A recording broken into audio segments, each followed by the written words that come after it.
Pinagpapasalamat ko kay Lord, yung kanina lang, another milestone, unlock, 4 million! 4 million followers sa Facebook page. So, naunahan na niya yung YouTube natin. Pero, mas solid pa rin talaga ang YouTube. So, saan sa?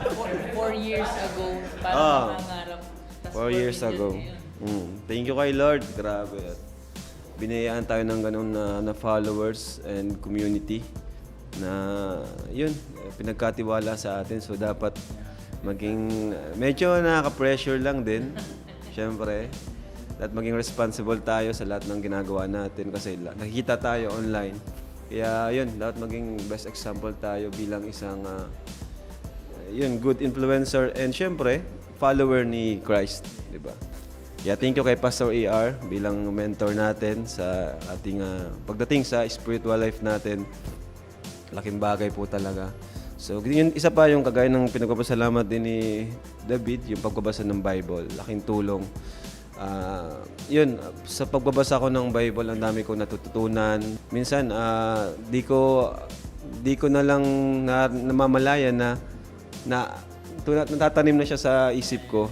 Hindi ko namamalayan. Natatandaan ko. Random days. Yan, di ko na mamalayan. Ay, bigla siyang natatandaan ko na dati di ko naman alam. Yun, tapos ano pa ba? Yun din yung yung birthday ni Carla nakaraan. Sobrang successful.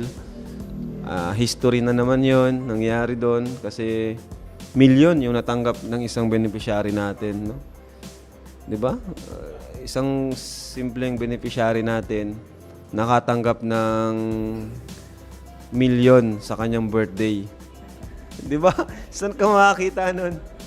Parang sa kalingap lang yung ganun eh. Di ba?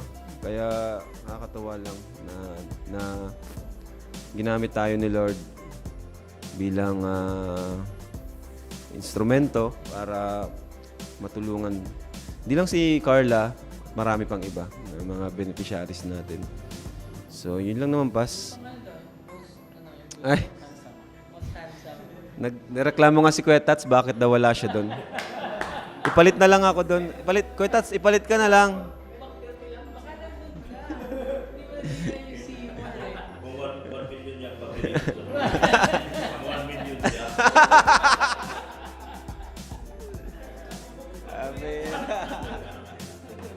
So, yun po. At yun yung pagbubuntis ni Chuck. Yun. All goods. Kaya thank you kay Lord. Thank you po. God bless.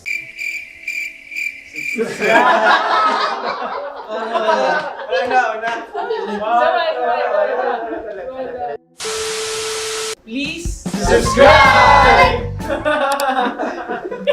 YouTuber. Salamat po sa inyo. Thank you.